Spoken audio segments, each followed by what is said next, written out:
On this Saturday night, police move in. Respect your right to protest, but right now, you just got to keep moving back. The effort to clear the clog and get goods moving across the Ambassador Bridge again. Freedom! Overwhelmed in Ottawa. Police outnumbered as protesters tear down fencing at the National War Memorial. The phone call that could stop a war. We continue to see very troubling signs of Russian escalation. World leaders engage in last-minute negotiations over Ukraine. And a breakthrough in treating spinal injuries, giving patients the ability to walk again. Global National. Reporting tonight, Chris Galis. Good evening and thanks for joining us. The clearing has begun. Police are moving in to enforce a court order against protesters at the Ambassador Bridge blockade. They've disrupted North America's busiest international crossing for 6 days now. Some have left, but others are digging in. A state of emergency is in effect in Ontario, with demonstrations also underway at the Peace Bridge in Fort Erie. And in Ottawa, thousands gathered in the downtown core at the National War Memorial and for a counter-protest that's starting to pick up steam. But we begin tonight in Windsor, where Sean O'Shea has been in the thick of it as officers move in to clear that clog. Sean? Chris, after almost a week of chaos, this police action was supposed to get things back to normal in Windsor, but at this point, it hasn't. Hours after a judge ordered these protesters to leave, they defiantly stayed on into a 6th day. But supporters knew their time was up. They've tried to negotiate. When the time comes, when it's all said and done, hopefully, like I said, everything goes peaceful. Just after sunrise, police moved in. Dozens of officers from around Ontario and the RCMP were brought in. The Ontario Provincial Police and RCMP had their tactical vehicles for backup. Police surrounded the first group occupying the bridge, the most significant trade link between Canada and the United States. Spotters kept watch from above, all as some protesters tried to convince police they shouldn't be doing this. Are you going to start believing in you? When? And when they have to get their 10th shot, I hope they stand up and they're by themselves. All week, these protesters said that if police came, they wouldn't leave. But when push came to shove, that's exactly what they've done. Police wanted everyone to leave.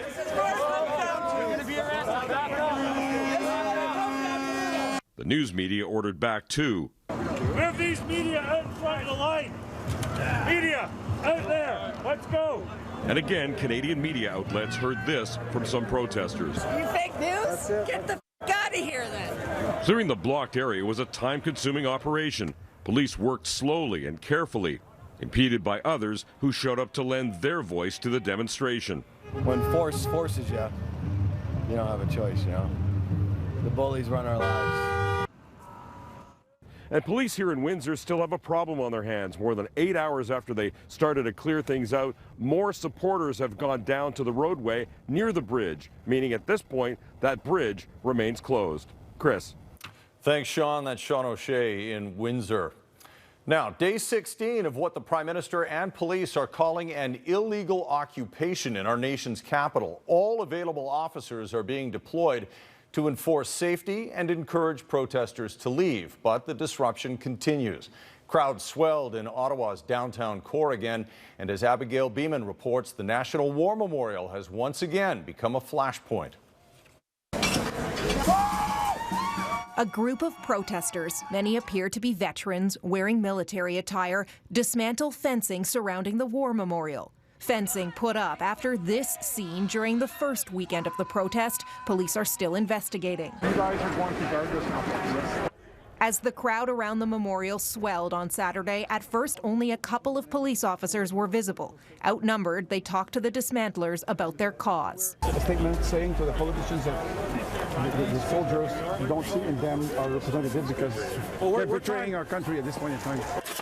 Protesters cleared the steps of snow and yelled to watch out for the flowers placed there. Now, good point. We're going to be back at the same point where people are now going to cause damage, because unless you guys are here 24/7, I actually don't think it it's going to be the people that cause damage. It's going to be Justin Trudeau and his gang of thieves. Yes. And if we got to put a man on this, because you guys have what, like 1,000 cops in the city right now? So that's what I'm saying. So we'll put a man on it then. Excellent. This is on you guys.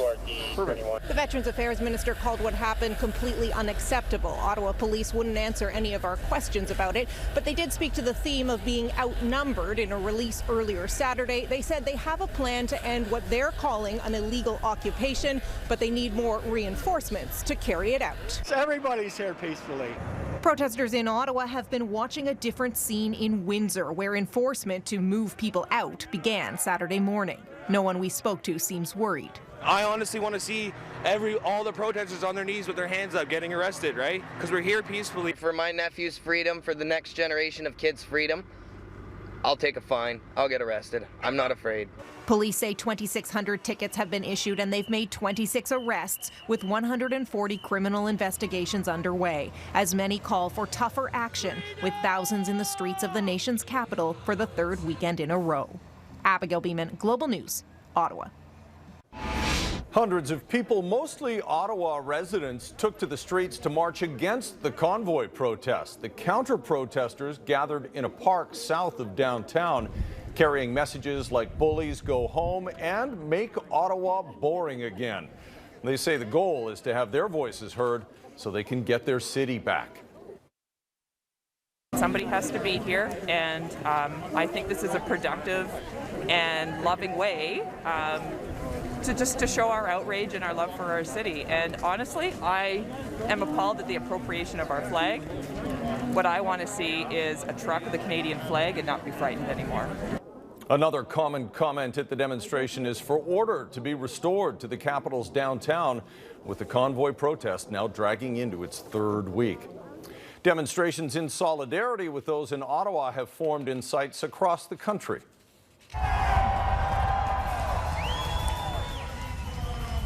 Hundreds gathered in Toronto's downtown core today, gathering on the grounds of the Ontario legislature. In a preemptive move, though, police expanded road closures in the area, forcing protesters to park and then walk in.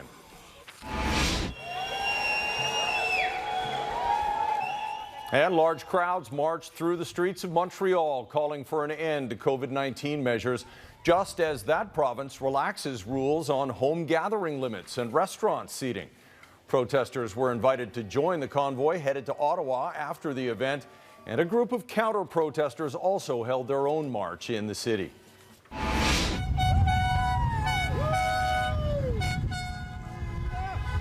And a new convoy formed in British Columbia's Fraser Valley this afternoon with the goal of reaching the crucial Pacific Highway truck crossing in Surrey. RCMP have worked to divert traffic and keep the crossing clear. However, traffic has occasionally come to a crawl in parts of the region.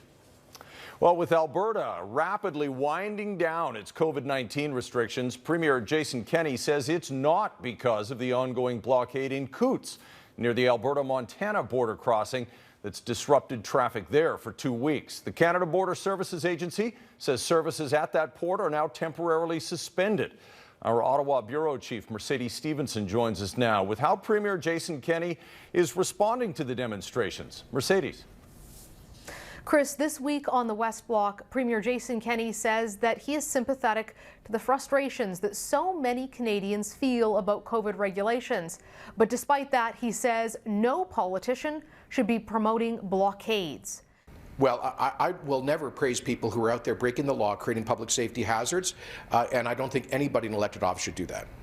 That's a different tone than some federal Conservatives have taken, including the frontrunner for the Conservative leadership campaign, Pierre Poilievre, who has said that he is proud of the truckers and has supported the convoy. While Kenney was critical of Ottawa's decision to implement vaccine mandates for truckers, he agrees with Prime Minister Justin Trudeau's position that government officials should not be meeting with convoy demonstrators. Well, frankly, no. I don't think elected governments should get into a position where they're held hostage by groups that are breaking the law and hurting others and violating the rights of others.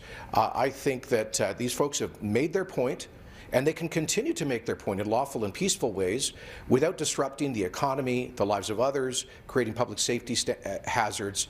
I think it's long past overdue for enforcement. Kenney says that his sympathy for the frustrations of convoy supporters did not influence his decision to rapidly lift COVID restrictions in his province. We'll have more with Jason Kenney tomorrow on the West Block, as well as an interview with the Minister for Emergency Preparedness in Ottawa, Bill Blair. Back to you, Chris. All right, Mercedes Stevenson in Ottawa. Thanks, Mercedes. You can watch the West Block, as Mercedes mentioned, tomorrow right here on Global.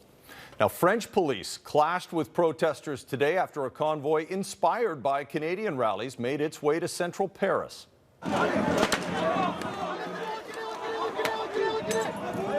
Police deployed tear gas in some parts of the French capital as demonstrators protesting pandemic restrictions breached police lines. Officials say police arrested more than a dozen people and handed out hundreds of fines. Fearing a Russian invasion is imminent, the U.S. is the latest country to tell its citizens to leave Ukraine. Canada has already done so, but Global Affairs says nearly 800 registered Canadians are still there. Prime Minister Trudeau offered support to Ukraine's president in a phone call today, but as Jennifer Johnson reports, some are urging him to do more. U.S. intelligence reports Russia has 80% of its forces ready to launch a full-scale invasion of Ukraine. More than 100,000 Russian troops are amassed along Ukraine's border, and the rest are en route. Missiles and other military equipment are in place, too. We're in the window when a Russian invasion could start at any time if President Putin so decides. That includes in the coming days. U.S. President Joe Biden held a high-stakes call with Russian President Vladimir Putin Saturday, urging him to stand down. The U.S. Embassy is being evacuated. Only core diplomatic staff will remain. American citizens are being told to leave the country, too. Biden is warning Putin not to harm any Americans. I'm hoping that if, in fact, he's foolish enough to go in, he's smart enough not to, in fact, do anything that would negatively impact on American citizens. U.S. soldiers helping to train Ukraine's army have also reportedly left the country. But an additional 3,000 American troops are heading to Poland, joining 2,000 others already deployed to Eastern Europe. These are not soldiers who are being sent to go fight Russia in Ukraine. They're going to defend NATO territory. Putin is trying to stop Ukraine from joining NATO, giving it international military protection. The Canadian government is also urging its citizens to leave Ukraine. The Ukrainian-Canadian Congress, which represents roughly 1.4 million Canadians of Ukrainian heritage, wants the Trudeau government to punish Russia immediately. We think that it's time to do some sanctions today, tomorrow, the next week, so that Putin understands that we're serious about this and he can face some consequences. If there is an invasion, the U.S. and its allies are promising punishing economic sanctions against Putin and his billionaire backers, blocking financial transactions around the world. For now, Putin denies he plans an attack, which experts say would have devastating effects. There would be a very bad humanitarian crisis and loss of life. Several world leaders have offered to negotiate a diplomatic solution to the situation, but Putin has rebuffed those attempts. Now a tense world watches and waits for what could be the greatest security crisis between Russia and the West since the Cold War. Jennifer Johnson, Global News, Washington. Still ahead, step by step, a breakthrough for people with spinal cord injuries.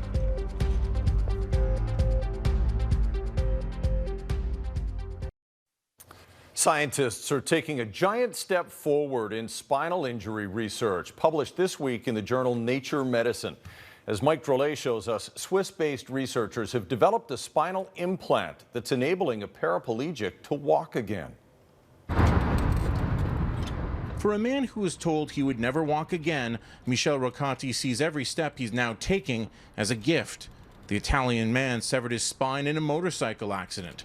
No one as injured as Roccati has ever walked on their own again, until now, thanks to groundbreaking research. At the beginning, I was a little bit scared.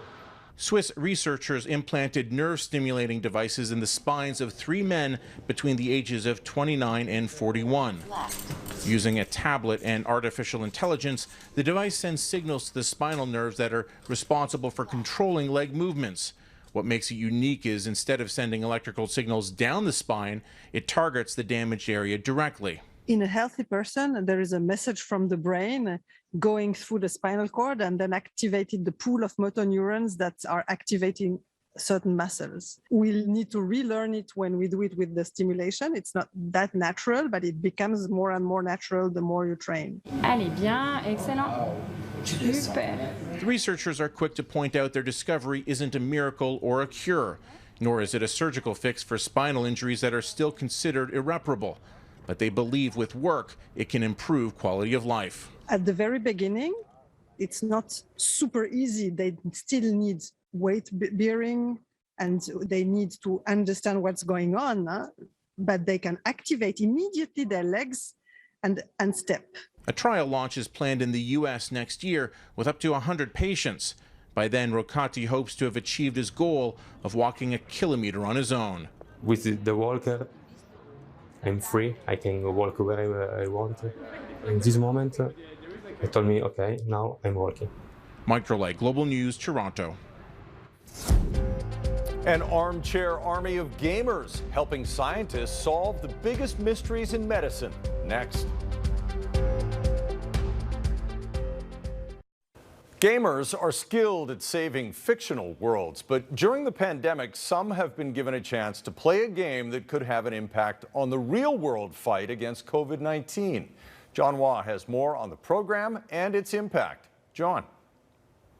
When the pandemic hit, a gaming company knew it wanted to help in any way it could, and it had a secret weapon, an armchair army.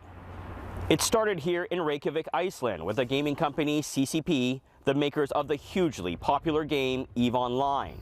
They knew with the number of players and computing power at their fingertips that it could lend a hand in the fight against COVID-19. So they reached out to the medical community and were put in touch with Ryan Brinkman, a scientist at the BC Cancer Research Center. With his help, they were able to create a game where players try to identify the different effects of COVID on human cells. We're looking for an increase in the amount of certain cells or a decrease in the amount of certain cells. The first cell samples used in the game were taken from patients in northern Italy. To have it come in right from those front lines was a bit of a surreal thing if you really thought about it enough, but it also was, a motivator for us to really push this thing out. It asks players to try and identify different cell types using real cell samples from COVID patients. It was something that particularly appealed to BC gamer Mike Daw. When Project Discovery came out for the COVID research, I was just about to start chemotherapy, so this was near and dear to my heart. I felt like I was getting involved with the science that was affecting the whole planet. In the flow cytometer game, players like Michael are tasked with lassoing a group of dots they believe are the same type of cell. I can definitely see that there is a cluster here, so I'm doing my best to outline it. The mini game called Project Discovery Flow Cytometer, created within EVE Online, has been a massive success. Gamers have done the equivalent of over 510 years of work identifying over 13 million samples. And all the data they have provided will be used to create a program to save scientists even more time in the future. It's information that can help scientists not only understand COVID, but other diseases like cancer. Thank you, John. And you can watch John's full report tonight at 8 on The New Reality right here on Global. And next on Global National, the 97-year-old swimmer setting records just as impressive as anything you'll see at the Olympics, and her next big goal.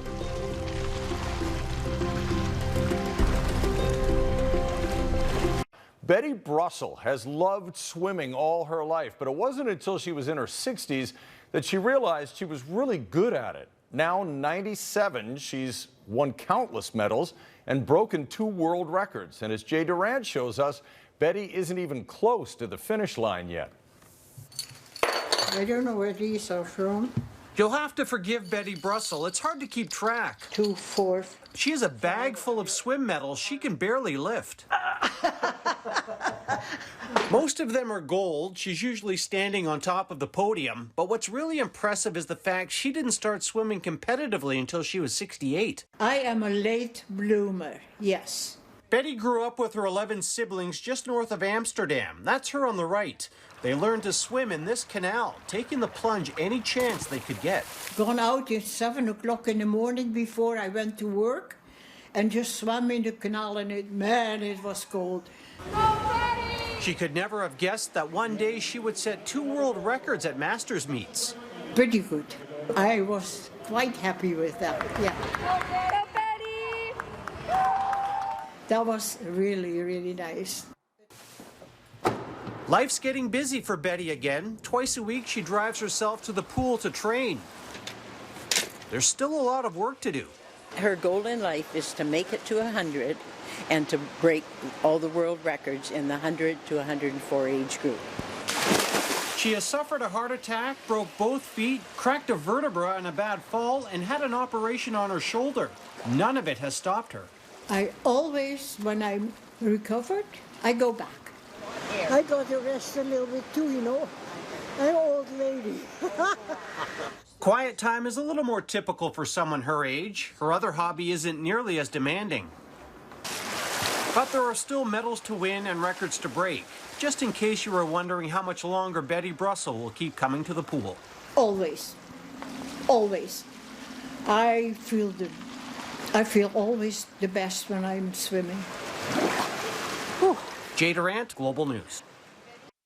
Keep on swimming, Betty. That is Global National for this Saturday night. I'm Chris Galis. Tonight, your Canada is a frozen Belmont Lake in Havelock, Ontario. Thanks for watching. We'll see you back here tomorrow night.